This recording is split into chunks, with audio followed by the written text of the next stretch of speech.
level 4 launch call. So today's call is all going to be about what the next year of your lives and your learning journey will look like, how it's going to work, what we're going to be doing together. So you're going to get absolutely tons of information throughout today's call. At the end of that, I've got a little e-learning package for each of you to do. That is to get to know your portfolio system a little bit better. I know most people are still working through their enrolment documents at the moment, and Bud won't open up to you from a learner point of view until that's completed. But it just gives you a flavour of what the system's going to look like, how it's going to work. And then hopefully in the next week or so, you'll then have access to your learner portfolios. So we will have the same ground rules on every session, guys. I will go through them today. I will touch on them, of course, on every session, but they won't change throughout the course. So it's finding a quiet space, making sure that you've got somewhere you can concentrate, being prepared and on time for the calls, cameras on. And then when I am chatting away, if you're in a place where there is background noise, then please do mute your mic for me. If when I'm chatting away, you have questions, I do not expect you to wait to ask them. Please just raise your hand like that, or you can wave at me erratically and I will stop to answer any questions as we go. And then when we do the group activities, if we can make sure that we let everyone contribute, be responsive, constructive and positive. As this is a apprenticeship, as you all know, this is the internal audit technician level 4 apprenticeship.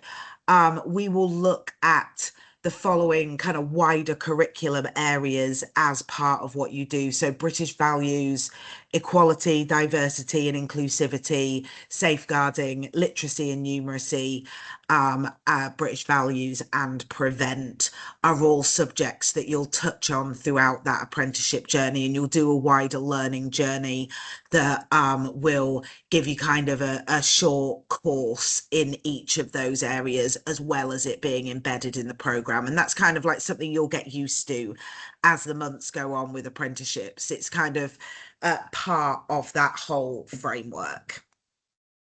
Key contacts during your journey. If we're going to talk about additional learning needs later, when we do, that is our head of additional learning needs. So Jo, she looks after SEND for us. You've probably all spoken to the lovely Amy or one of her team already about enrolment stuff. And Amy will be in charge of collecting signatures from you for the next year. That is kind of like her life's work. So expect to hear from Amy lots of times. And then our Deputy Safeguarding Officer, Sarah, is available if you need any mental health or safeguarding support throughout your journey. Every month, you're going to see this wonderful slide with this beautiful guy's face on it. This is the lovely Ed Johnson. Ed is our designated safeguarding lead. You will all meet Ed at your first safeguarding lecture. Ed runs a safeguarding lecture for all learners. The admin girls may have asked you already to sign up for the next lecture in the next couple of months. If not, they will do that shortly. It will be coming. Okay. It just depends where you're at with the stage. Normally, once you've finished all the enrolment stuff, next thing they'll do is send you out the dates for the next couple of safeguarding lectures, etc. So you can pick the one that works for you. Ed is very much looks after all of our safeguarded environment in education for the business. So his key responsibilities are, addressing concerns. He'll look at any issues with bullying, discrimination, abuse. He provides confidential support and guidance and works with Sarah as part of that safeguarding team. He's also offers advice and can support on how to report concerns and incidents, and he is my policy and procedure writer when it comes to safeguarding. So you will meet Ed throughout your journey, probably more than once. He is also my quality manager, so he's always around. You never get away from Ed, so that's not a bad thing though. We love it. So learning objectives for today's session is for you guys to get to know me and for me to get to know you a little bit. for me to talk you through how your program is going to work. And then we'll discuss whether anybody is doing functional skills at some point. I don't think anybody will be, but I will double check. We'll look at how the wider learning is embedded. We've got some learning activities to do in the form of going through a little e-learning package for your new portfolio system. And then we'll have a look at what the next steps are for the internal audit technician. So, just to get to know each other a little bit, of course, I'm going to make you talk to me. Can you please prepare for 5 minutes or so who you are, company you work for, what you do, how long you've been there, a little bit about your role in internal auditing, your main duties and responsibilities, and then 3 things you would really like to kind of get out of the course. And then I can make sure I can document those. And at the end, we can double check we all got what we wanted out the end of it. So it is 9:08 now. I'll give you 5 minutes, jot down some notes. And then when you are ready, if you can raise your hand for me. And then when everyone's hand's raised, if it's before 5 minutes, we'll get started.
How are we doing, guys? Everyone nearly ready? Yeah? Would anyone like to nominate themselves to go first? I always think it's nicer if someone nominates themselves than if I force you, but go on then, Ewan. Thank you. That's excellent. Go for it. Yeah, so I thought I'd kind of jump in there. So my name's Ewan Tully. I work for your housing group, which is social housing. A little over 12 months now I've been working for them. Hmm. And I'm a trainee auditor is the role that I've been appointed to. So this was a fundamental premise of the job when I took it on, that would be Hmm. looking to do some additional learning. So, for what I'm trying to get out of this is my increased internal auditing knowledge, my understanding and kind of confidence in the structure of auditing and kind of having that premise. For my current role, I'm kind of looking after the business continuity plan and making sure we're maintaining and updating things for that. So Yeah. that's one of the good bits that gives me the kind of knowledge of the whole business and Hmm. meeting people. One thing that then from that is kind of spot checking, a bit of QAing on areas and just specific kind of controls that I've got, and then some pre-audit checks that I've been Okay. completing before the external auditor or internal auditor comes in from the Hmm. contractor. Okay, fantastic. So, but this is perfect for you in your role at the Yeah, moment, then. This is going to give you that structure that you can build around, and the increased knowledge will give you the confidence then to carry out the audit. So I think that's absolutely perfect, Ewan.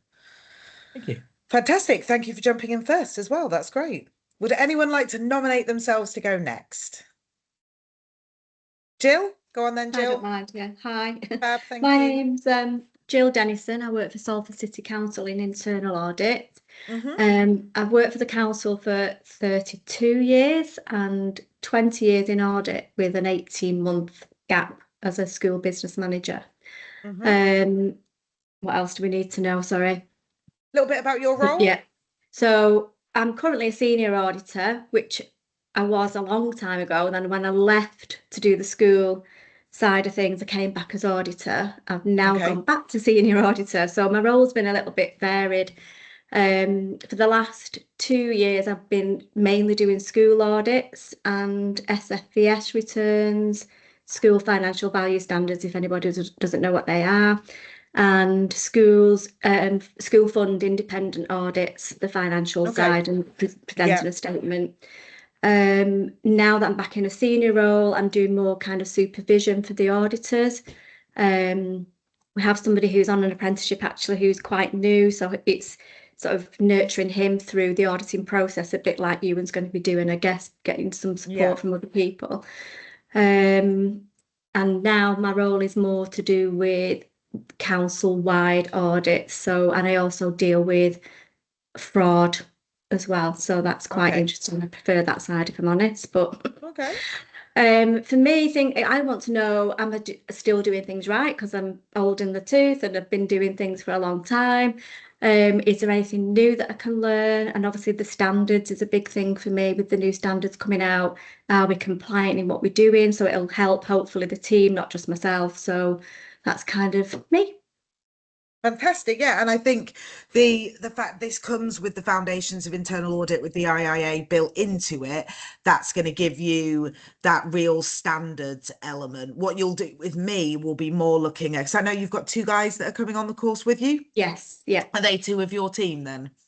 Yes, so one of them's fairly new to audit, Yeah. and the other lady's been around quite some time, not as long as me, but a while. What we can do then is each month we can look at that kind of assignment spec and look at a group audit project that you That'd be guys can work on perfect. Yeah, together, which will build that audit team element as well amazing. as, yeah. So, number one at the moment is looking at the governance framework for the organization. But actually, what it might be is we flip that on its head and have a look at the um how we deliver training to the newer person on the governance structure in the organization or something like Okay, that, yeah, so that yeah. flows through the three of your levels of knowledge, if that makes sense. Yeah, we do have two new starters come in as well, so Yeah. that'd be useful for that, I guess, yeah. Yeah, Cool. Something like that anyway, Fabulous. Jill. I'm just riffing off the top of my head. But when I That's get to fine. know you a little bit better and I know what you do a little bit better, we Yeah, can tailor those assignments to make it so the three of you work together on something every month amazing. that's valuable to the department. Perfect. Thank you. Cool. Fab. Thank you, Jill. Appreciate that. Who is next? Who would like to go next? Katie, Megan, you can fight it out now if you like. Oh, Megan's got her hand up. She I'll go beat you to the next. post there, Katie. You are going last but not least, darling. Morning, Megan. How are we? I'm good, thanks. I'm Megan Brown. I'm from Green King. We're a brewing and pub company, so we brew beer and also sell it in our own pubs. Mm-hmm. I've been with Green King for about 6 years now, although I've only been in internal audit for 4 months, so very new to the role still, but really enjoying it. Um, my main responsibilities are to focus on our large audit plan. We have about 20 audits between two teams. Um, the audits that my team do are mainly focused on the financial audits and sort of like budgetary controls, but we do dip into other areas. But that seems to be our main focus for this year, especially. Um, Okay. we also have key control audits, so they're like slightly smaller audits, just ensuring the processes that we have in place are still doing their job, they're still being followed. Interestingly, though, that one often links with working with the internal fraud team as well, Okay. especially when it comes to like expense audits and that kind of thing, which is we haven't got fully into that yet. I've seen sort of like top level at the moment, but Yeah, that yeah. feel like that might be a bit of a can of worms, so it's going to be interesting. Mhm. Um, so yeah, I'm really looking forward to just overall making sure that I'm far more knowledgeable than I am currently. I've only been in the role 4 months, so I'm Fab. looking forward to that. And just taking away everything that I possibly can to implement in my day to day, and yeah, progress my career further. One thing you'll learn about me, Megan, it's all about planning. It's all about risk and it's all about planning. I am my background, guys, is risk-based auditing. So that's kind of my key area that I think is so valuable to all organizations. And I've been working on that with Dan as well. So you and Dan will be kind of a few months apart from one another, won't you? Because Dan's on the Yeah. previous cohort, which is good. But I'm going to make sure I bespoke all your assignments just so you know. You Thank you. have to do something different to him. Fair enough. I know, I mean, but love in a loving way that wants you to really get something out of it rather than to repeat something Dan did 4 months in front of you. Do you know what I mean? Absolutely. Yeah. Yeah. 100%. So we'll look at that every month as well. Perfect. Lovely. Thank you, Megan. Appreciate that. So, Katie, hello. Hi. Hi. So I'm Katie McLaughlin. I work for a company called Dictate to Us. So we're a transcription, translation, proofreading company primarily. Oh, wow. Okay. Yeah. So I've worked with the company since August 2019, so not far off 7 years, but I've only been assisting in audits for a couple of years now. Um, so my role is HR, ISMS, and compliance assistant. Um, So I typically assist our HR manager with anything to do with HR and Mm-hmm. our information security management system and compliance. Okay. Yeah. Our main focus is our ISO 27001 accreditation. That's where I help out. 27,001. Yeah. Yeah. Okay, cool. So I just like to gain a better understanding of carrying out the internal audits, really. Yeah. Just get that recognised qualification and just the career progression that comes with doing an apprenticeship, really. Fab. Well, ISO auditing is also my area of expertise, so I can defo help you with that. Though the appendices that come with 27,001, that I will allow you to delve into because that is one whole little rabbit warren of its own to Yeah. go down. So yeah, the ISO auditing, absolutely, definitely. Funded auditing as well as my other area. So yeah, I think I'll be able to definitely help. And what we can do with your assignments as well, Katie, is we can look at actually starting to carry out that cycle of internal audits and looking at kind of risk measurement for the clauses in the ISO that cause you the most difficulty with the most non-conformance. So we can link that risk element into how you pick what you audit when. Perfect. Cool. All right, guys. Well, so you all know me. I'm Beth. I am training director for Clear Quality, but I also lead on the delivery of internal audit technician. And I also still, because I love it, and it was my very first apprenticeship baby, still deliver some QP, quality practitioner, as well. Teaching is my greatest love. I absolutely love to teach. As much as they try to get me to give it up, I just can't. So you always see me here. I work with a colleague of mine called Marianne. Marianne is I call her my buddy, my partner in crime. But Marianne looks after all of the compliance for our caseload. So Marianne will mark all assignments. Marianne will do all review calls, etc.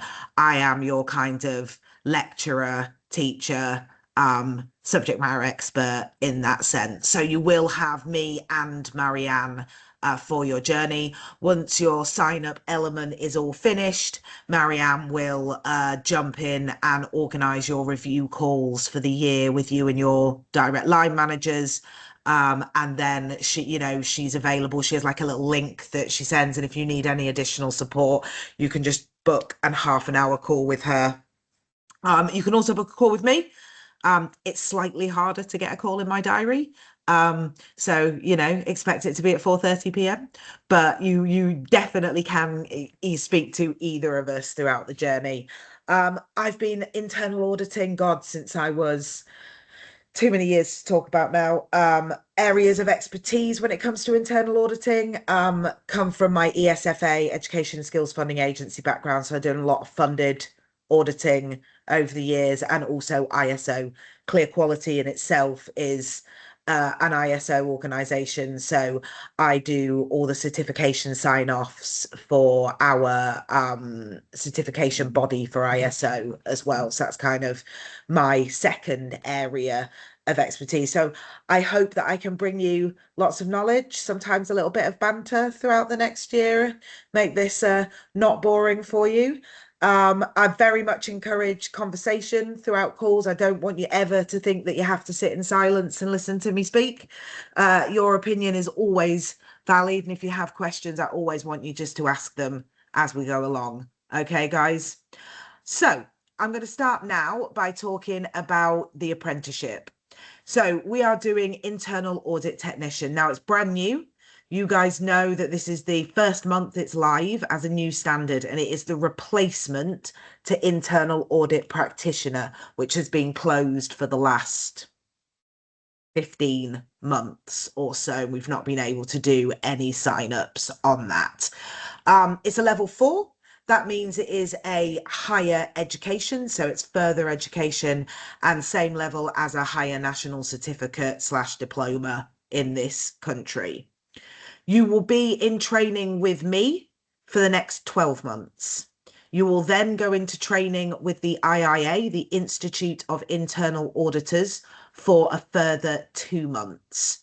You'll then go into endpoint assessment, which is where you go back to the IIA again, the Chartered Institute, but in an EPA perspective. And I'll talk you through what EPA looks like.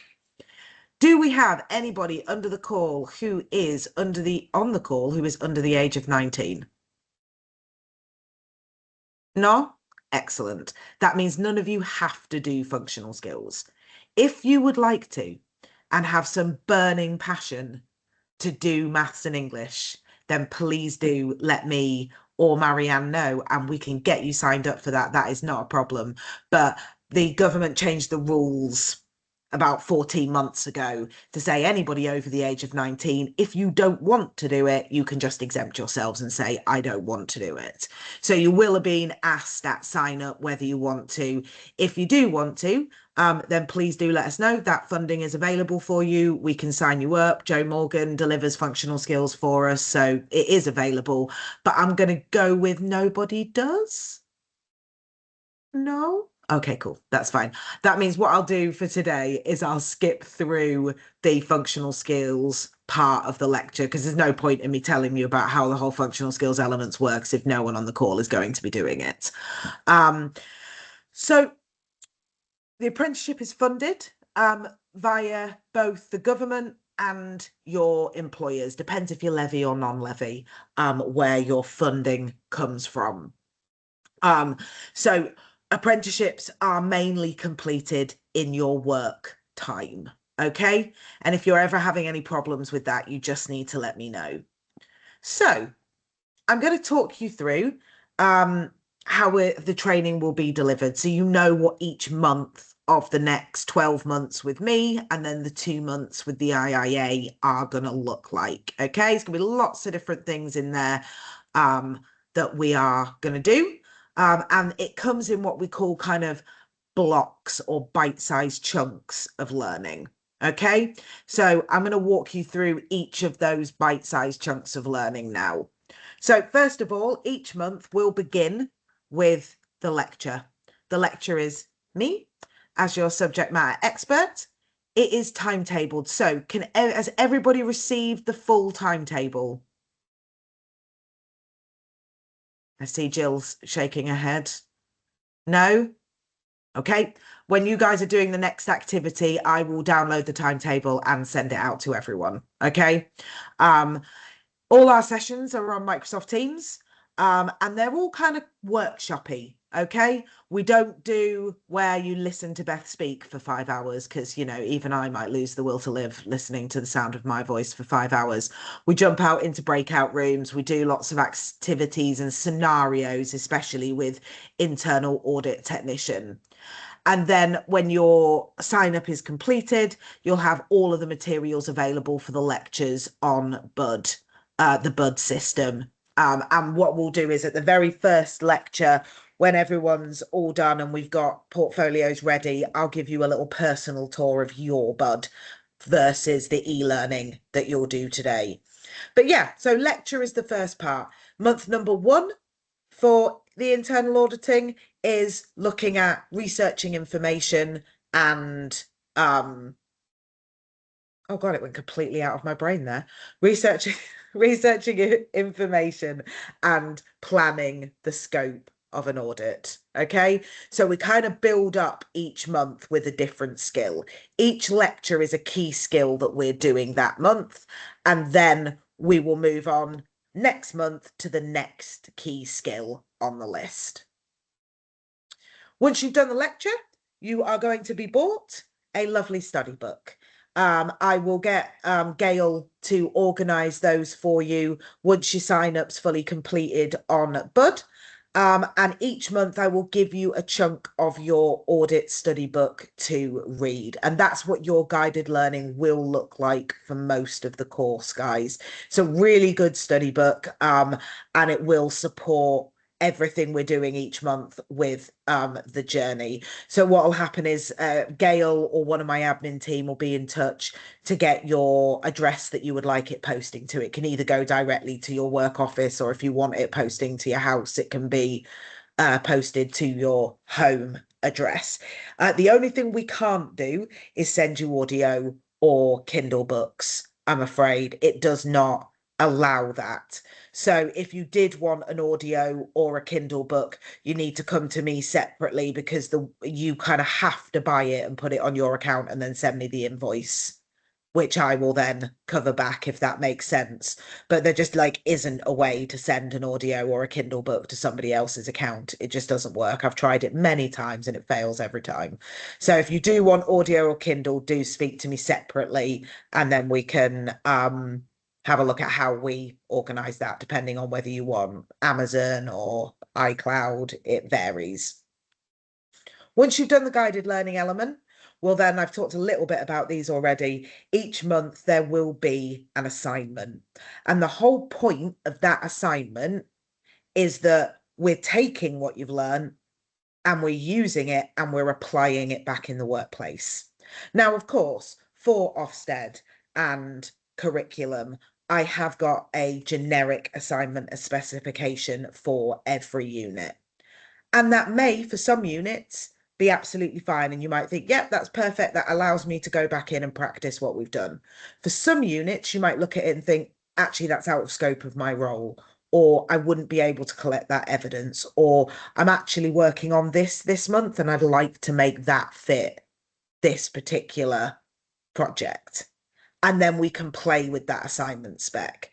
As long as we cover the knowledge, the skills, and the behaviours that have been allocated to that module, then we can do whatever we like with that assignment, really. The specification is simply a guide to let learners know this is the type of evidence we need to collect. So module 1, I will hand you all out the assignment specification. If you don't think that suits you, then we can totally and utterly amend that. With internal audit, you can get a pass, you can get a merit, or you can get a distinction, okay? And that same EPA grade at the end, and each assignment will be marked. When you do your reviews with Marianne, you will make a decision, probably around month number 2.5, 3, about whether you are driving for a pass, a merit, or a distinction, okay? Because it will change the way we mark your assignments, okay? If you're going to aim for a distinction, just know up front that you will probably get the most referred assignments. But that's not a negative thing. That's a positive thing because you're being pushed to meet that higher level, okay?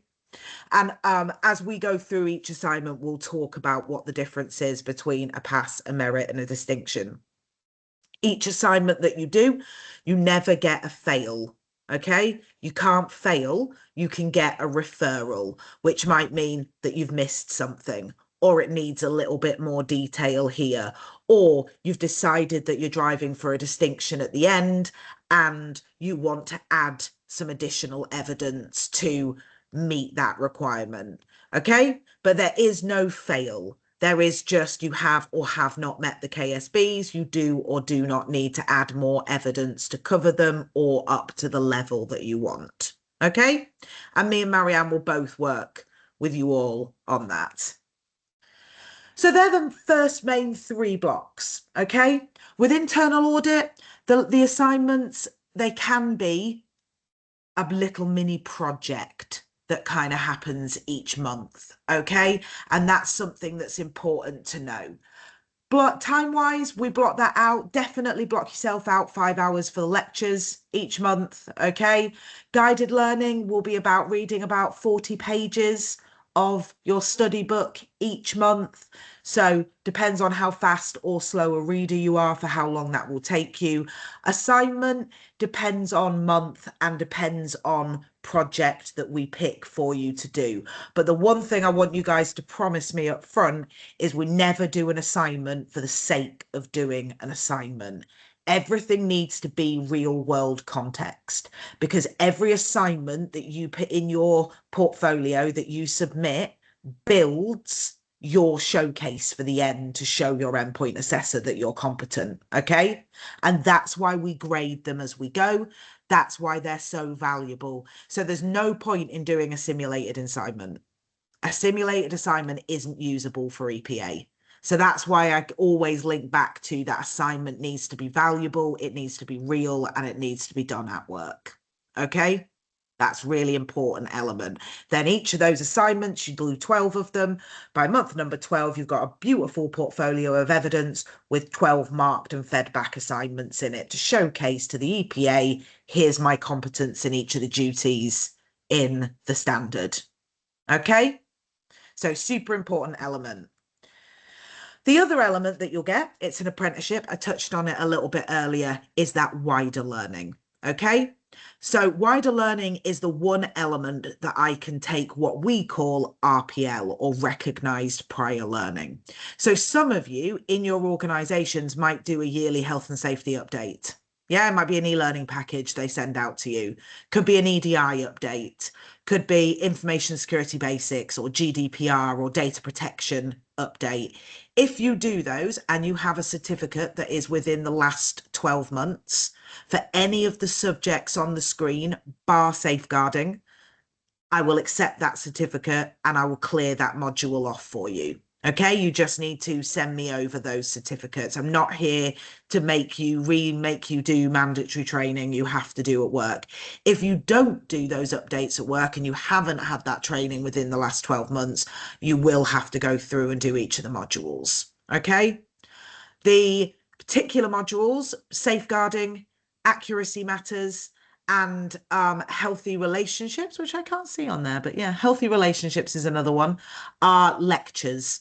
They're mini lectures that you will attend. I think safeguarding is with Ed, accuracy matters is with Joe Morgan, and healthy relationships is done by our external HR consultant, Chloe, who'll come in and do that.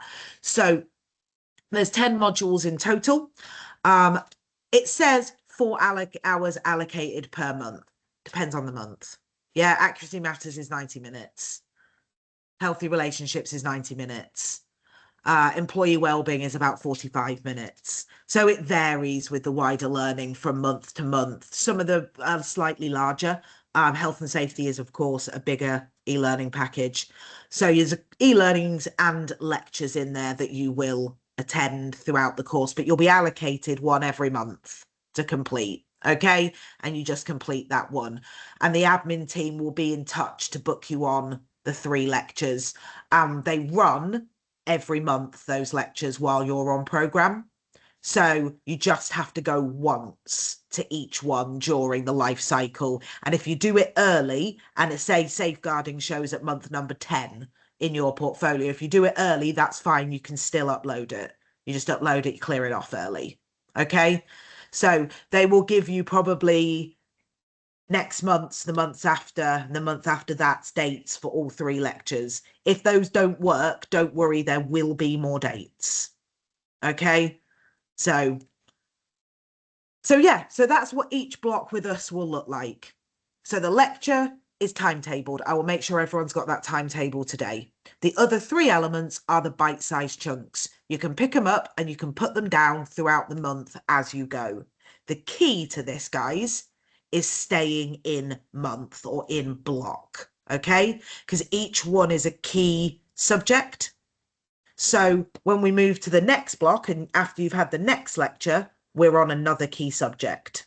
Okay, so trying to keep within that block is really important to ensure that you've not got overlap all the time between modules. Okay, when it comes to things like assignment marking, the SLA, the service level agreement we have for you guys is 2 weeks. So once you submit it, you should have your feedback within 2 weeks. If that ever falls out of 2 weeks, you just need to let me know. Okay, and I will make sure that that gets sorted. If you have a query, just like a day-to-day query, a question for me or for Marianne, the service level agreement response time is 48 hours for a question. Okay, so one of me or Marianne will be back to you within 48 hours if you have a query. We have links on our emails, so you'll see at the bottom of our emails it will say to book a 30-minute call, click on this link here. You can click on that link and you can book in a 30-minute call with me and Marianne or Marianne. Okay, that makes sense? Excellent. Any questions on that? That's what the first 12 months is going to look like for us. So we'll do block of learning, guided learning, assignment, wider learning module, and that will encompass the first 12 duties in the apprenticeship standard. Okay? We will then move on to the foundations of internal auditing. So this is the mandatory qualification that is now built into your apprenticeship standard. You have to complete this 8-week course before you can go through the gateway into your endpoint assessment. Okay? 50% of your endpoint assessment is the exam for this course. So want everybody just to grab 10 minutes now, go grab a cup of coffee. I'm sure you need a second cup of tea or second cup of coffee. On the meeting request this morning, I resent you all with some documents attached to it. Did everyone get that?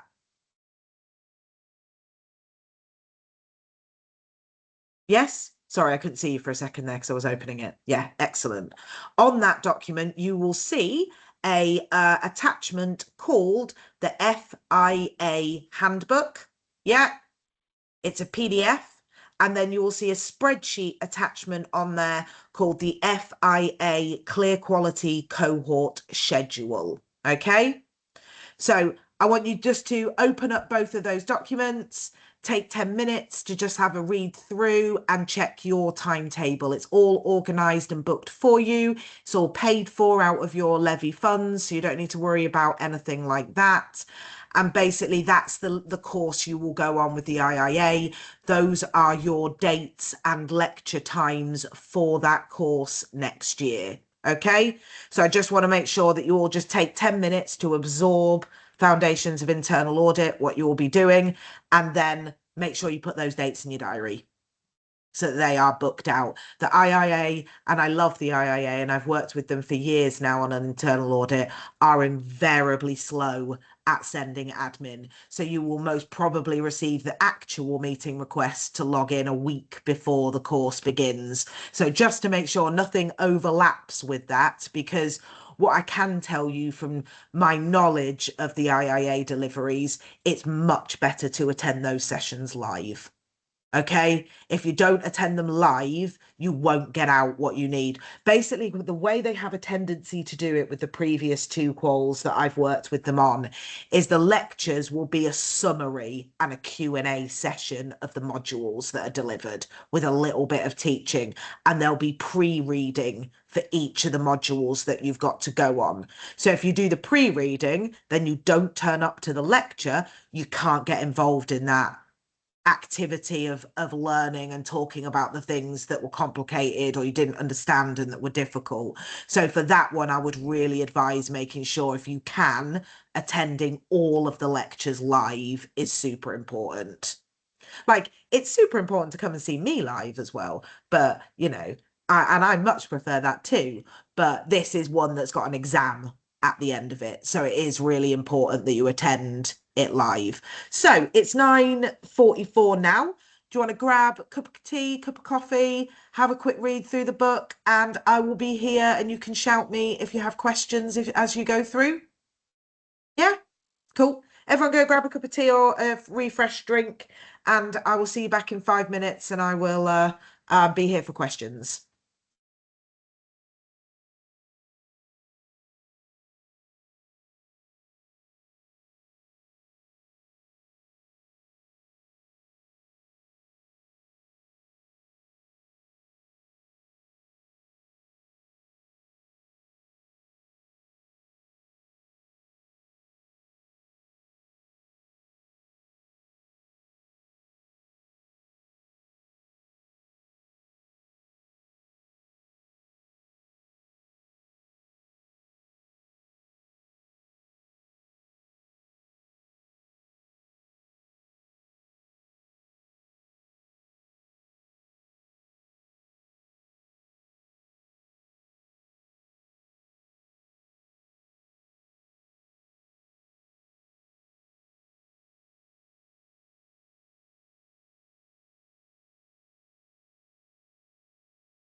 Okay.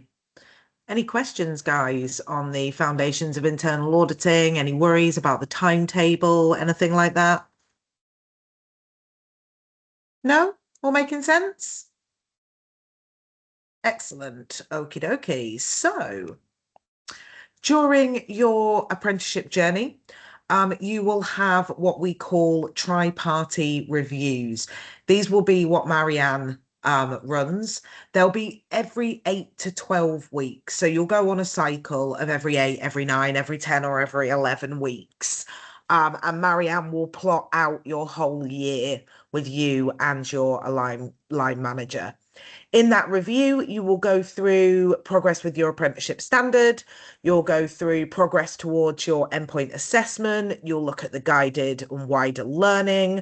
We'll set targets for the framework, and there'll be a review of safeguarding, prevent, health and safety, EDI, British values, etc., to ensure no issues or concerns have been raised in the last 8 to 12 weeks.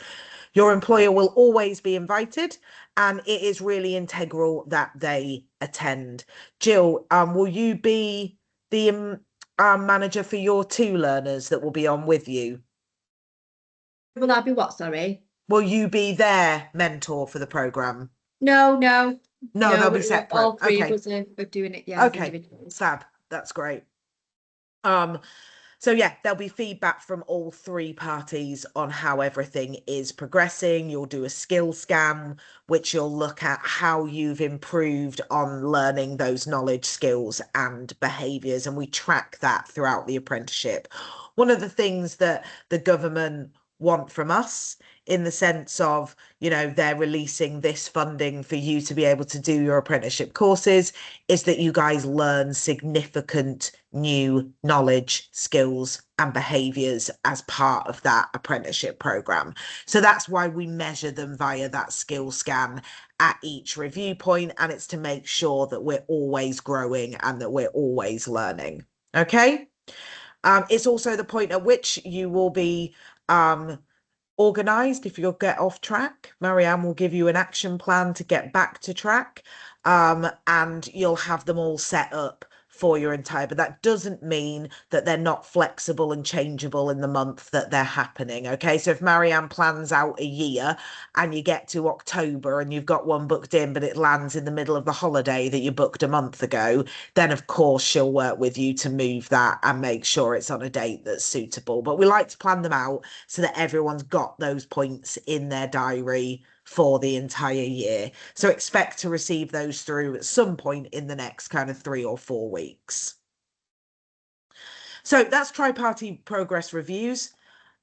We then, once we've completed all of the training with me and all of the training with the IIA, we then go into what we call gateway coaching sessions, and there'll be 3 of them in the last month. Each session is 2 to 3 hours long in total, and it is your prep for endpoint assessment. So we will do mock exams. Okay, we will do invigilated mock exams as part of that. We will map your portfolios of evidence. So all those assignments that you've created for me, we will map those to the knowledge, skills, and behaviours tested in the professional discussion.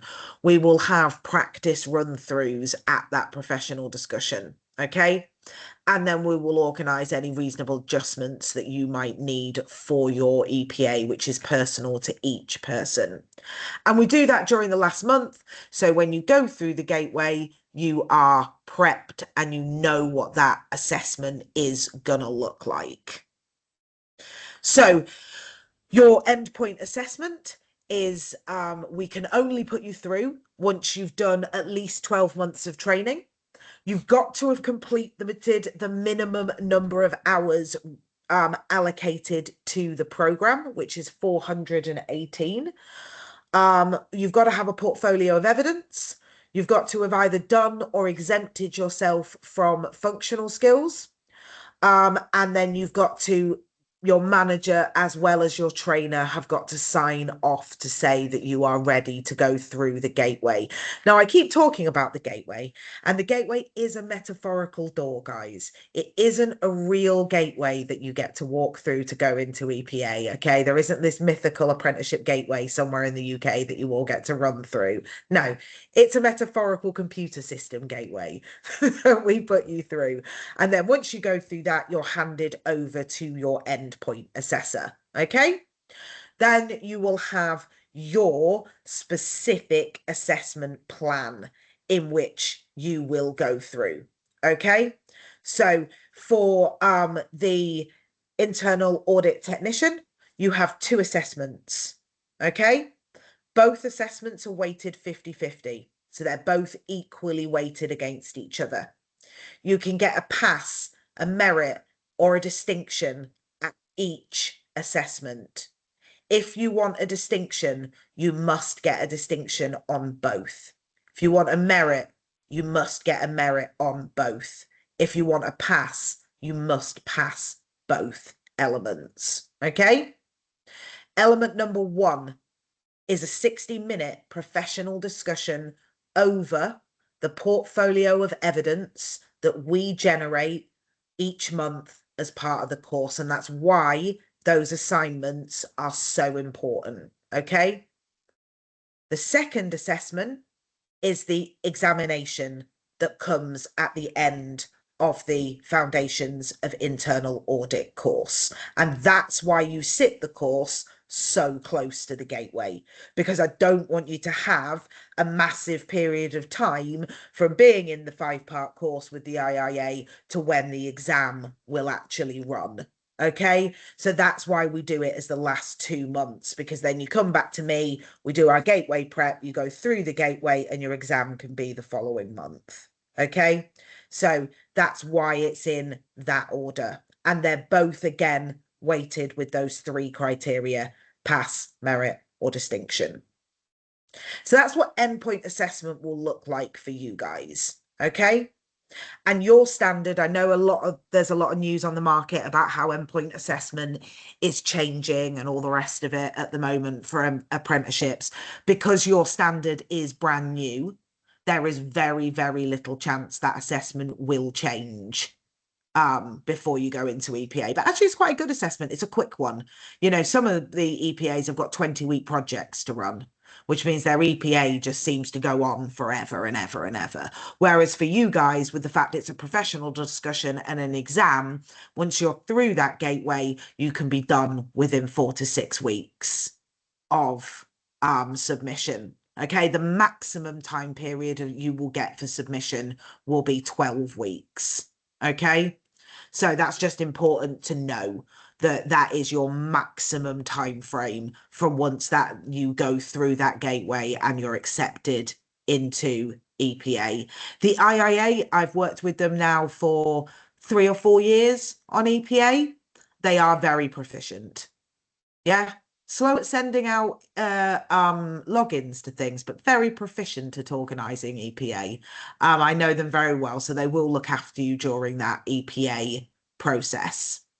So I think what would be good to do now is I have sent you over, as part of the meeting request again this morning, there are 2 documents attached to that, one called IAT Standard, the other called IAT EPA. Okay, so again, really super important that you understand these elements. EPA is what we work to throughout the entire course. And what I've attached for you on the IAT EPA document is the assessment plan that the EPA organisation must plan your assessment to. Okay. So I'm not going to give you them to read now, guys. But just so you know, they are there. We will touch on them all the time. And we'll always come back to those knowledge, skills, and behaviours and what we're covering every month towards our endpoint assessment. But that's kind of the road and journey that we are building on. So any questions about EPA? Did that make sense to everybody on how that's going to look? Okay.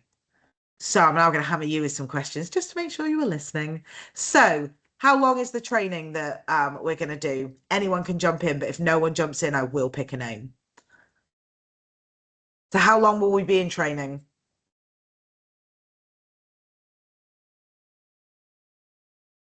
Pick. Ewan, go on. Typically 12 months, but up to 14 with the 2-month extra plan. That is absolutely perfect. Well done, Ewan. Thank you very much. How long is your whole program going to last with EPA as well?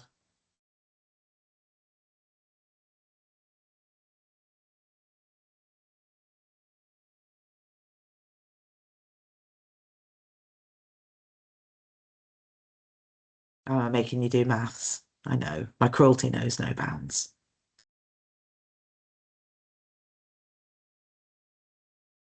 Anyone? So it's going to be 17 months, guys. Okay.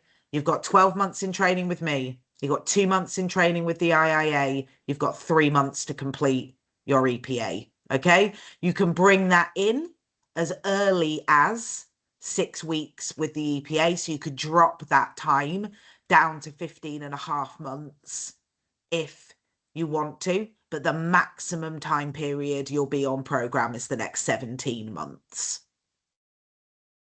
Okay, what evidence are we going to produce on program? What are we going to do every month?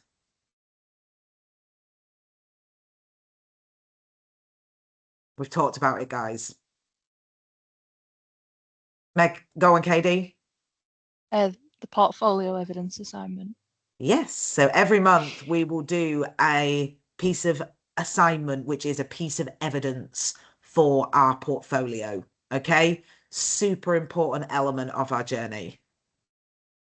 What is the gateway? When I say the gateway, what do I mean?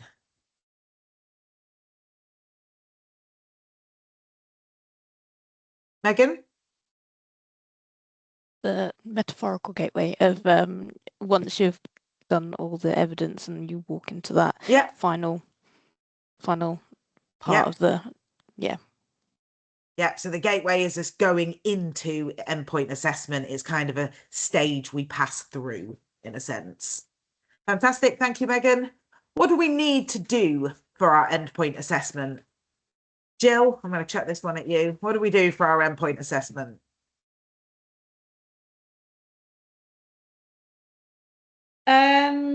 We have to do our portfolio. Yep. It's got What's to be the ready. other half of it? Your exam.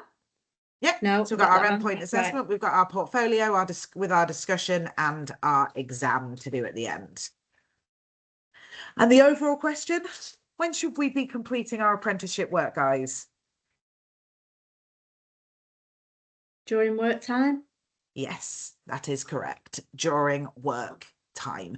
Now, I do know there's times where people do a little bit extra and do a little bit at home. I'm not going to tell you off for that, but primarily it should be done during work time. Cool. Excellent. Okay, guys. So, oh, taking a minute to load at my end. Going to talk a little bit about now what is off the job training. So has anybody heard the terminology before? Does anybody know what I mean? No?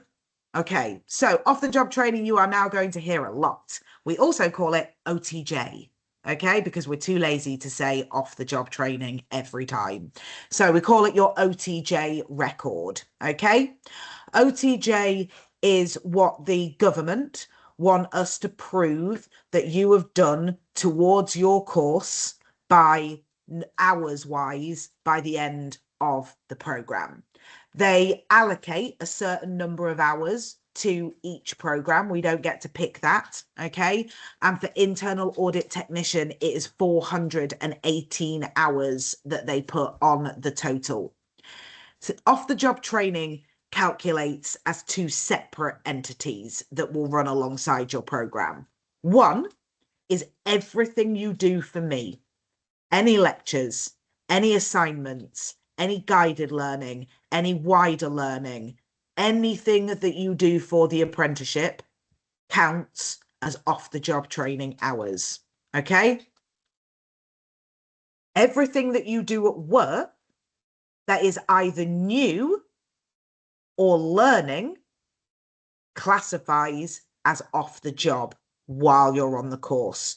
So you're expected to keep your apprenticeship log of what you do with us, yeah? And it's the same log, but it's just, you know, you've got to put both in. And then what you do at work that would classify as new CPD, continuing professional development or learning, okay?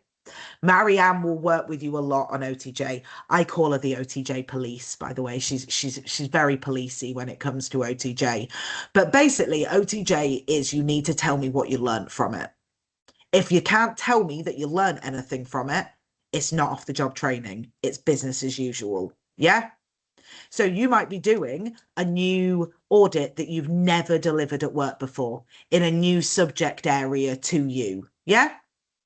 If you can outline that you learned something by delivering that audit, it classifies as new. Yeah? If it's an audit that you do every month for a specific department that you've done months and months in a row, that's business as usual. Yeah? That is not something new that you are doing. Okay. And that's when you look at it. I've sent you over again on the email this morning, the off the job training record. It's broken into months. So you guys will start in the month of April on the spreadsheet.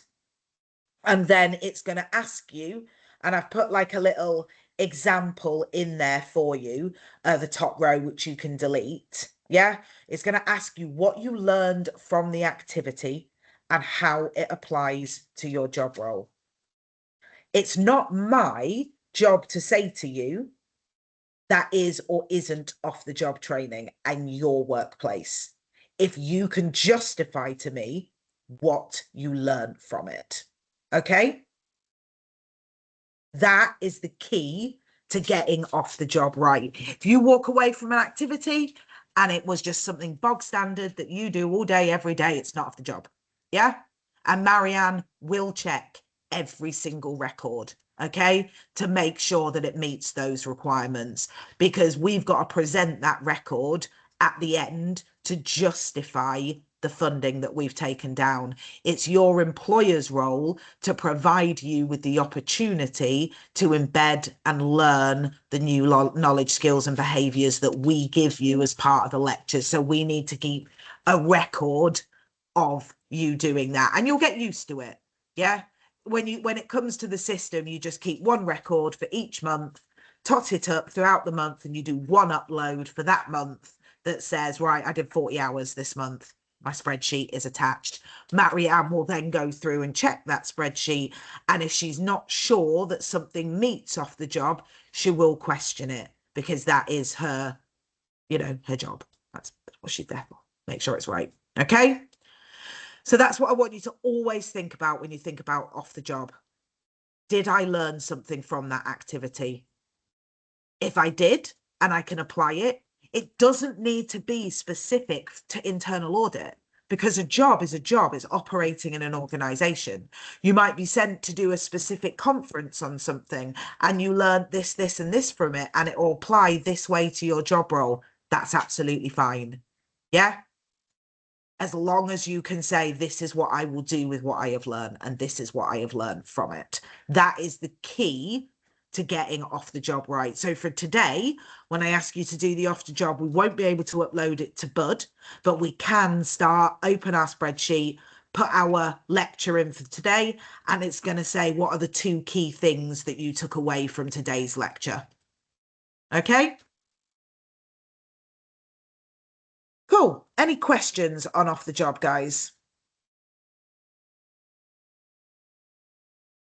Can I just ask, I know we're going to fill this spreadsheet in. Do we have to provide physical evidence for No. what we No, know? the spreadsheet Okay. is enough. They will never ask you to back it up with anything further than the spreadsheet. Okay. Okay. The only Yeah. time that they reject OTJ records is when they're super loose and somebody writes, I attended a meeting. Okay, cool. That's great. Okay. Bye. What did you get out of that? I do. I sometimes receive them and people have written, I did my morning tasks this morning. I'm like, okay, so A, what are your morning tasks? B, what did you learn from doing your morning tasks this morning? Yeah. Okay. Thank you. Okay, guys, so I think it's a comfort break point. Do you want to go grab 15 minutes and then we will come back, do the next section? Does that sound all right? Yeah. Okay, go grab 15-minute break. I will see you at 25 to.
Hello, hello. Is everyone back?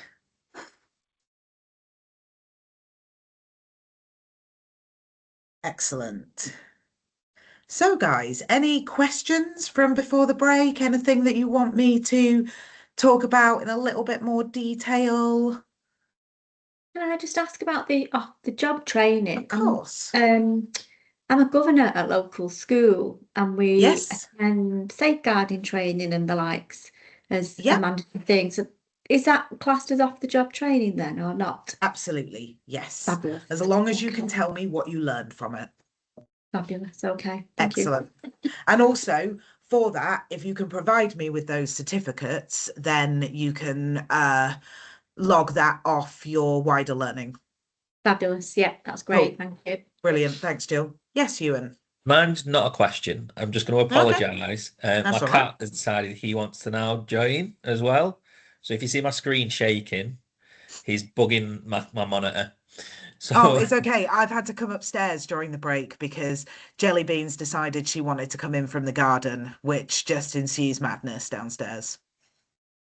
yeah, so if I Yeah, do look like I'm talking to someone, he is it's a definitely cat. bugging me. Yes. Okay, that's fine. I'm very used to animals bugging me during Teams calls, so don't worry. Tell him That's just to good. get in the call and just get I've got a involved. No, because sorry, he I've got doesn't a like me 6-month-old and I'll be puppy. murdered. You've got a 6-month-old puppy. Yeah, he's Oh my fast God, asleep at the minute, bring but me all the we animals, may guys. Come on. I need a animal camera now. Let me see this cat. Oh, hello. Oh, Oh, very it's a cute. kitty. You're very cute. I can't pick my dog up, he's too big. Oh, already. He's a Labradoodle, so he's Oh, he's, he's a he's big about boy. 17 kilograms at the minute, so Oh, bless. That's bigger than all three of mine. yeah, he's too I've got heavy. one miniature, one Oh, small, and one just under medium sized. Yeah, lovely. all completely different breeds, but all the same colour. Oh, fab.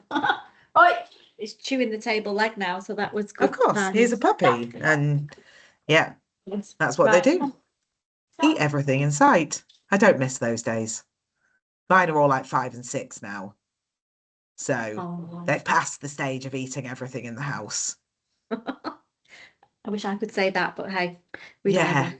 it's the joy of puppies.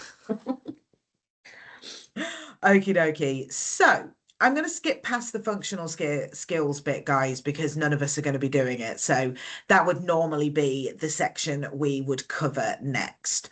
So next section I want to have a little bit of a look at then would be additional learning needs. So additional learning needs come in many different formats and it can be profoundly different for each of us. Okay, additional learning need when it comes to an apprenticeship can sit from anything with dyslexia or dyspraxia or dyscalculia to learning difficulties to things like deafness or physical difficulties or any complex health needs that you might have. That is supported via the additional learning needs umbrella within apprenticeships. Okay, so if it would support your journey to have additional time or additional support throughout that process, then you just need to let me know. If you put on your application form, then there will be an automatic referral made to our ALN team.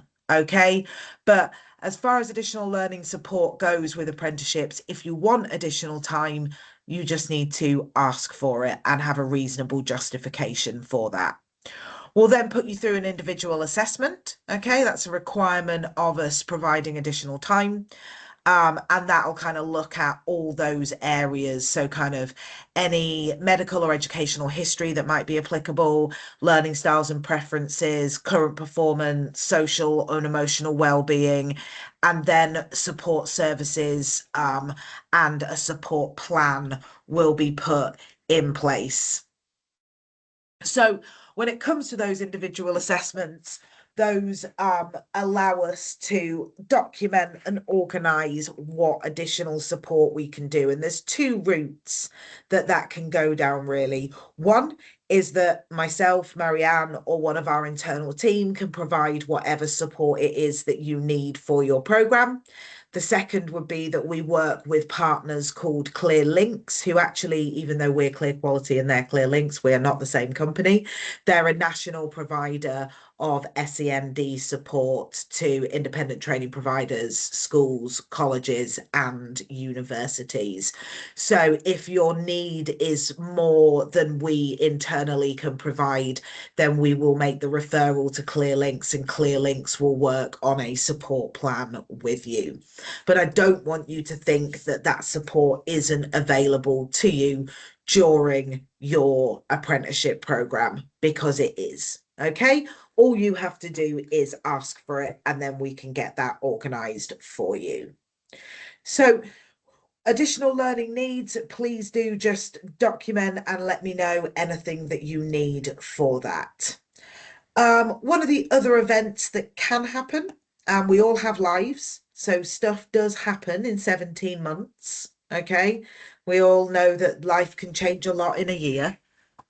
So if you have any medical leave, parental leave, serious personal circumstances, other exceptional circumstances, you can take what we call a break in learning. That break can last for a minimum of 4 weeks and normally runs on a 12-week cycle.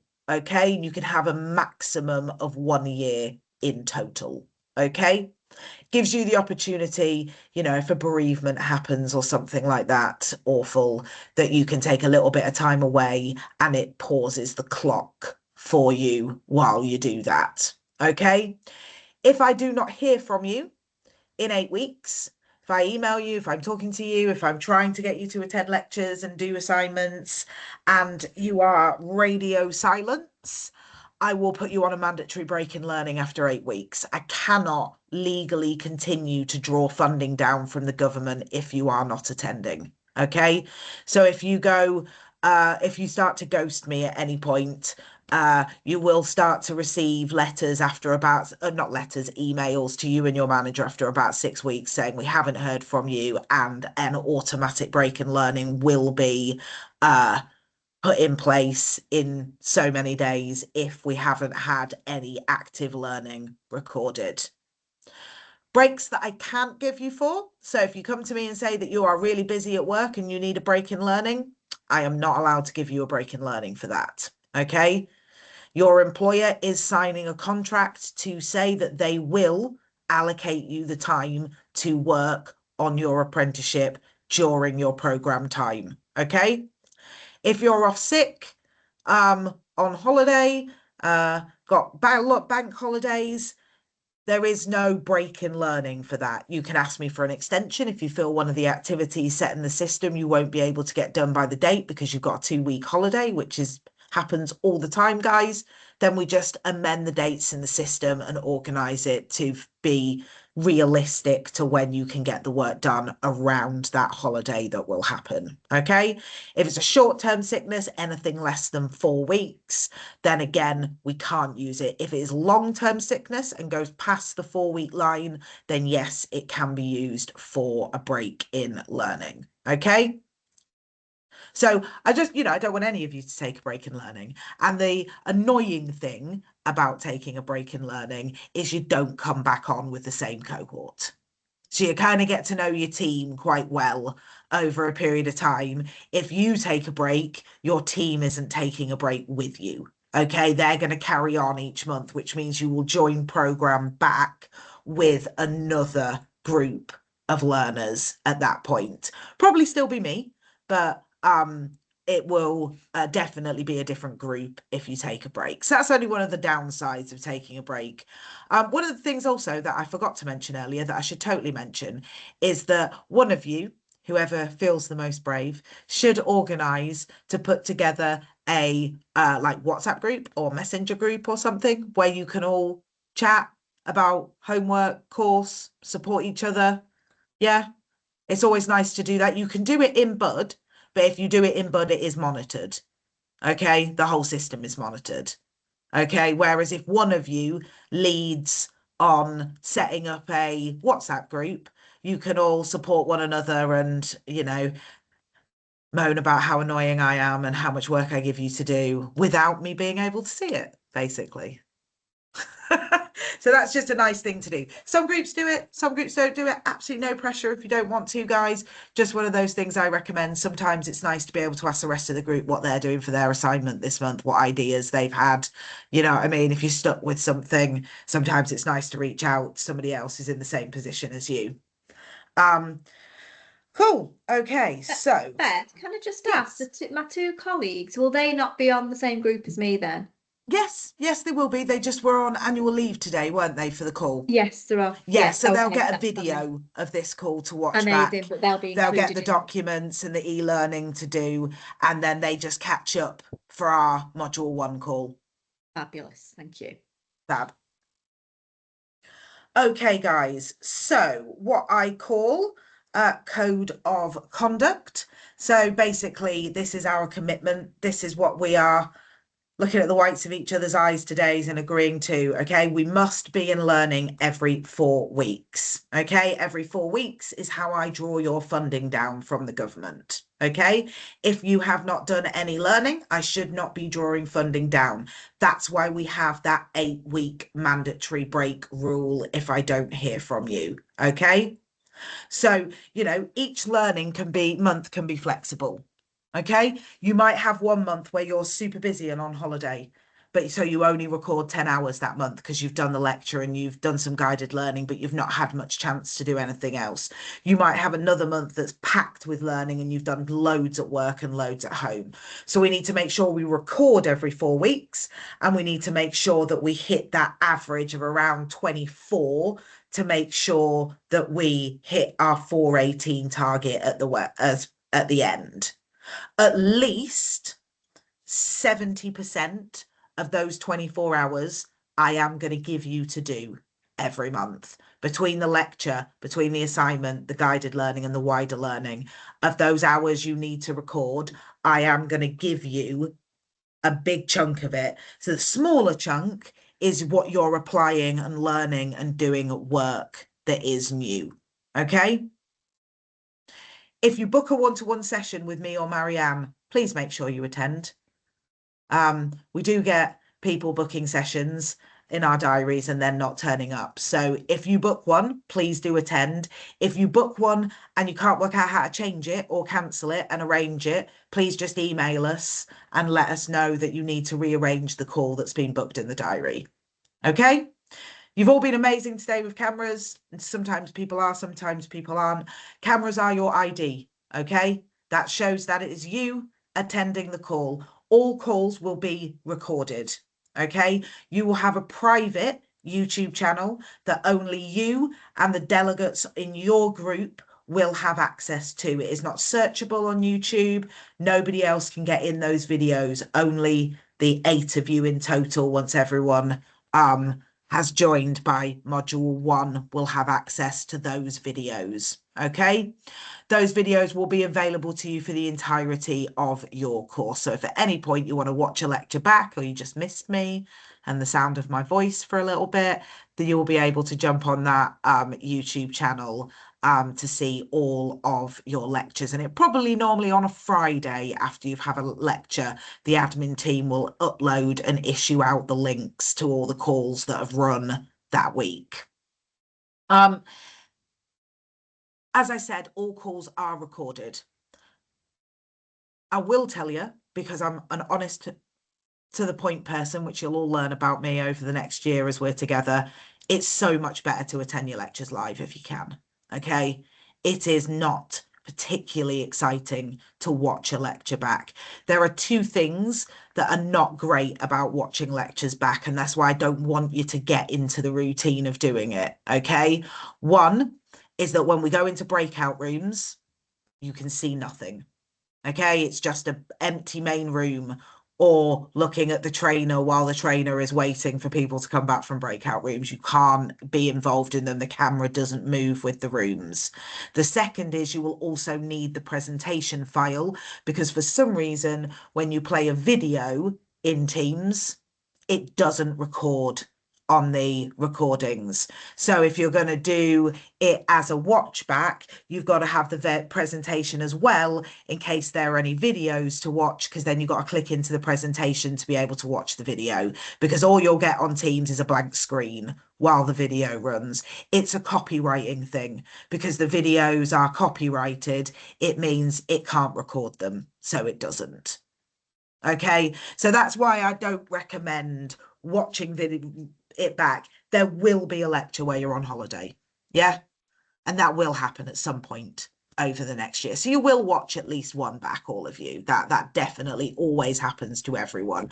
I just don't want it to be a regular thing, because if it is, you just don't get the best learning journey out of it, because you're not involved in the conversation with everybody. Okay, and some of the lessons that we'll do are quite heavy on breakout rooms and activity and implementing and doing with what we're learning. Cool. So yeah, employers will be invited to all your progress reviews. If you can't attend a lecture, please let me know in advance, just so that I don't sit there waiting for you. Okay. If I do sit there waiting for you, it means I will put a notification in our missed sessions chat. That means one of my admin team is either going to email you or call you to find out why you have not attended and not let me know that you have not attended. Okay, so it's just really about communication. If you've communicated with me, I will know that you're not going to be there. I'll make sure straight after the call, admin know you need the video ASAP. Okay.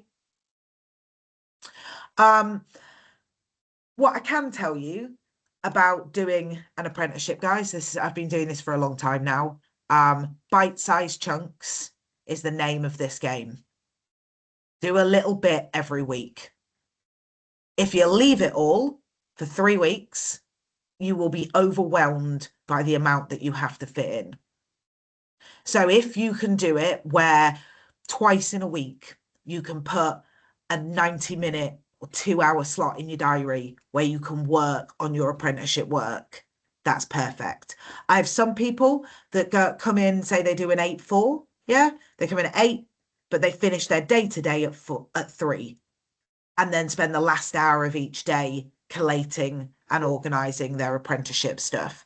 Some people do one afternoon a week. Some people do 2-2-hour slots. What I don't recommend is that you leave it till week number 3 and then trying to cram it all in a oneer, is not a particularly fun way to do it. Okay, so bite-sized chunks. If you're struggling, if you're not being given the time by your employer, okay, I want you to let me know. Let Marianne know at the review, let me know in a one-to-one, or ask me to stay at the end of a call. We will support you and speak with your employer. Okay, we all sign an agreement at the beginning. Everybody is very aware of what is involved in this process. So please do make sure you let me or Marianne know if there are any problems in that sense. And then the other one, really, guys, is, and I'm a big fan of it, take advantage of the tech that's available to you these days. Yeah. Remember that you can write me a 2,000 word assignment every month if you would like me to, but you could also audio record that for me in 30 minutes and I'd be totally cool with that. Yeah. Video, audio, speech to text. Yeah. There are many, many ways of speeding up the process of generating the assignment. And I'm all about using those. Megan, Dan, audios all the way, every assignment so far. Brilliant. Love it. It's cracked a distinction each time as well. So, the writing it up is dependent on what module it is, what type of evidence you've got to produce.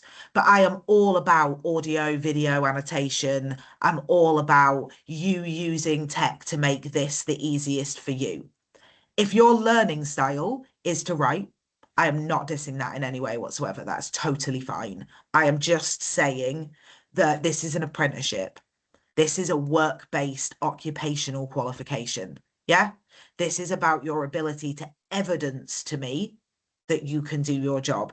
Yeah. And to embed the knowledge, skills, and behaviors that I teach you into your role and show me that. How you show me it, totally up to you. Yeah. So I'm all about, I know last time I did one of these courses, I was all about the audio, all about audio and speech to text. Super makes my life much better. You'll find that my trainers as well, when they do your feedback, when Marianne does your feedback, invariably that'll be audio as well. It'll be her doing a short 5-minute audio recording of your feedback. It will invariably not be written. Okay? Is that making sense to everyone?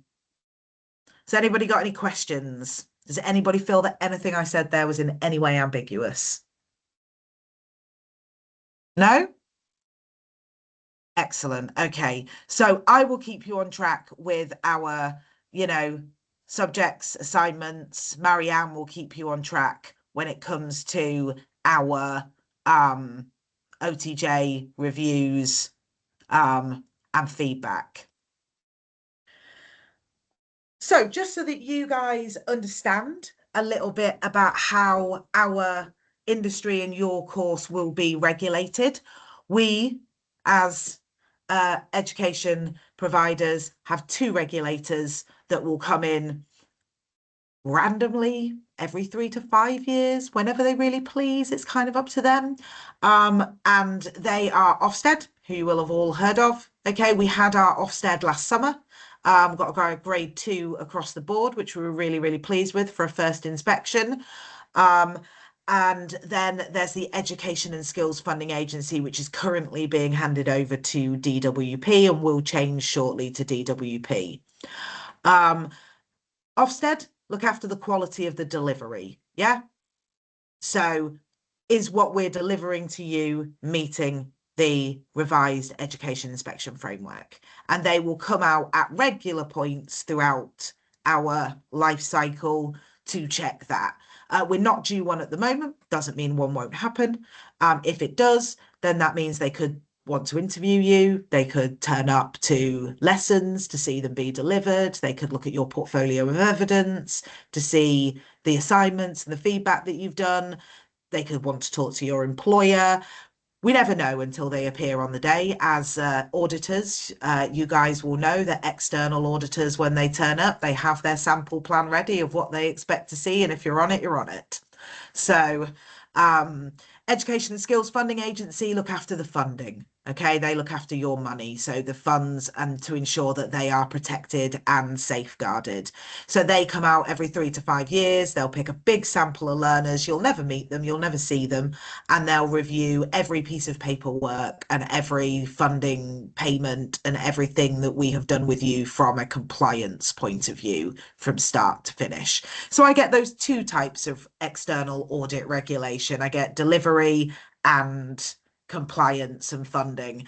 And yeah, we have to share, of course, your data with both of those parties for the duration that you are on your apprenticeship program. So every month we make an upload to what's called the individual learner record that tells the Education and Skills Funding Agency, or DWP as it will be, whether you've been in learning that month, if there's any change to your learning program that month. Ofsted, that is more of a cycle thing. So that will happens less regularly. But, ESFA Guardian, you're funding every single month. So I always like everybody to know where they're at with those 2 things, because you could see them at any time during your journey. And you also will hear me talk about them a lot, guys, because all the internal audit cycles I do, outside of my ISO ones, sit around those 2 regulators coming in to regulate my training provision, if that makes sense. So, enrollment checks. How far has everybody got? Megan, how far are you?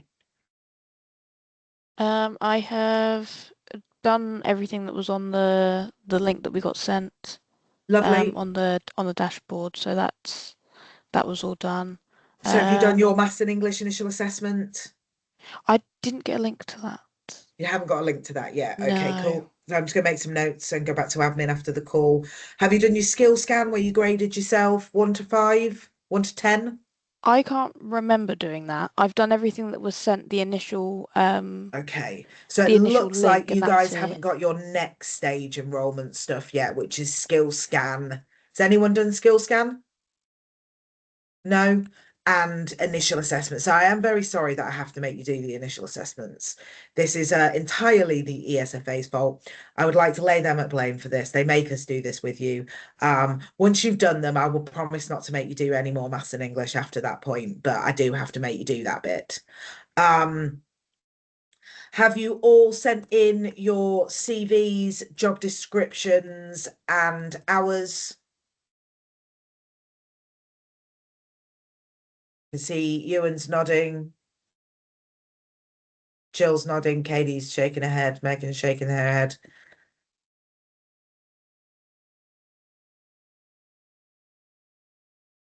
So, and Katie. So I'm just writing this down, guys, not ignoring you. So I've got initial assessments and skill scans for everyone. I've got CVs, JDs, and contracted hours for Megan and Katie, yeah?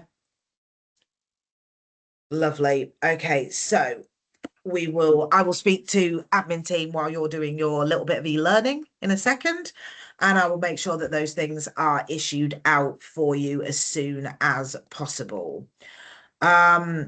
With the new course being built on, that might be why you've not received them yet, because my development team are building on your course at the moment because it got released at the most amazing time, guys, 5 p.m. on Thursday before a bank holiday weekend. That's a time to release a standard on a system, isn't it? I was like, thanks, guys. You do realize that that's also then 2 days before upload. So they gave us 2 days in which to prepare. As you can tell, me and Amy were in at the weekend doing it. Otherwise, it wouldn't have got done. But yes, it's been a fun journey, the release of this standard via the new Skills England. I can tell you that. It's been an interesting journey, but it's taken us 11 months, but we have now achieved. It is now live. So, which is great. Cool. Okay, guys. So I have got, everybody should be able to click on the little link on the screen in front of them. If you can click on that link for me, that should then take you to getting started with Bud for Learners. Can everyone see where it says view course? I'd like you to click in there for me. And then I would like you to hit start when you are ready. At any point during this, if you want to go and get a drink, if you need to pop to the loo or anything, you are very welcome to do so. It's going to walk you through kind of what your learner dashboard looks like, what your learning plan is going to look like, completing and submitting activities, confirming activities, reviewing your progress. Then there's a little knowledge check test at the end and a little summary. And they're the main actions you will do in your portfolio. So it's just really good to know that, guys, before you go in for the first time and then feel like you're in this alien platform that means nothing to you. So yeah, when we go through the next session, we'll actually, and all your enrollment stuff is done, we'll actually get your portfolio out and we'll do some uploading and practicing of these activities. Cool. So when you are done, if you can raise your hand for me, that would be great. It probably take about half an hour, 40 minutes to go through, guys. So please do take your time, read through everything, look at the little videos because it is super helpful.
Okay, great. So that's everybody done, which is brilliant.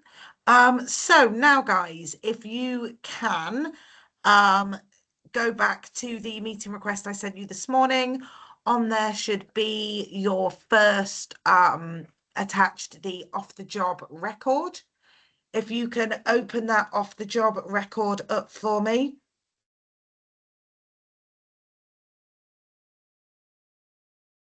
And then we're going to fill out for April our first line.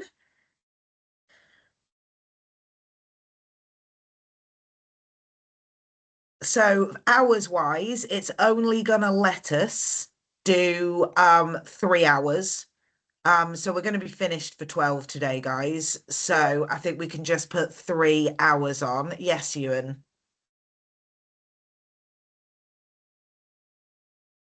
Oh, you just hadn't lowered your hand yet. Okay, that's cool. I thought I was ignoring you. So what we want to put is, what's our 2 key takeaways from today's session? 3 hours for the launch lecture. And then for now, because our bud isn't open yet, we're going to file and save that to our desktops. Okay?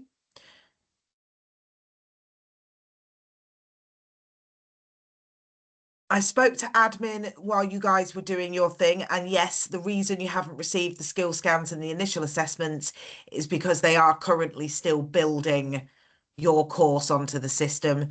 It has only been a couple of days since it was released for them, so they are on it. Hopefully it will be built on by next week, which means next week they'll attach you and you'll receive through your initial assessments and your skill scans to complete. You'll then get an email which will ask you to send over your CV, your job description, and your allocated working contracted hours directly to admin. As for some reason, the system doesn't allow you to collect that, even though you need it, which is mad. And then once you are fully done with all the sign-up documents, everything's been signed, then it will open your portfolio. Once your portfolio is open, then I can start to set us some dates at next month's lecture, and we'll start having a look at, and we'll upload the OTJ log we've done today.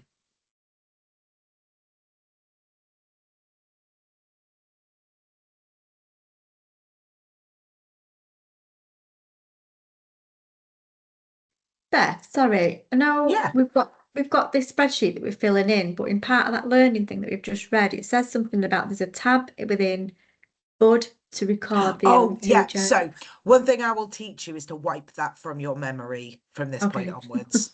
Right. Yeah. Okay. That's fine. Unfortunately, if I could get them to remove that from the e-learning, which is really good, I would.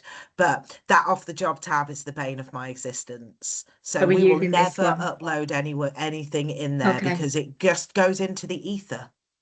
That's Like fine. it never tells your tutor that you've sent them a log via that off the job log tab.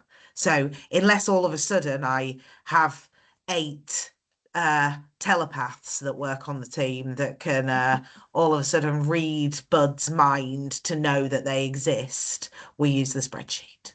Okay, thank you. Yeah.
Let me know when you are done with your OTJ records, guys.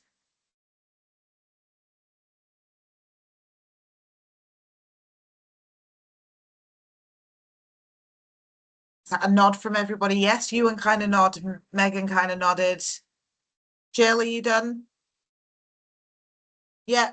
So I want everybody to save those records for me, and we're going to upload those when we get to module 1 lecture.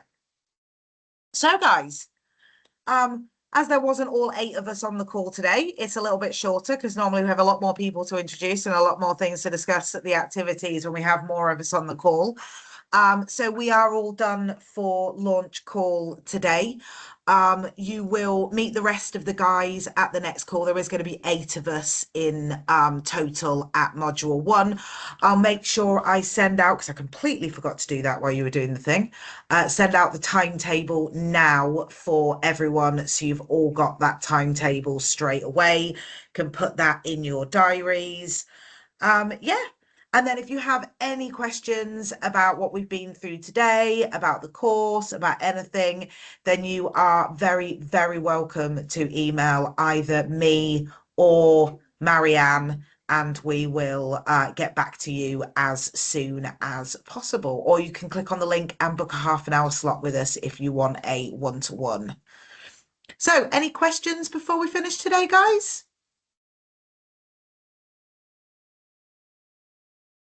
No? Okay, cool.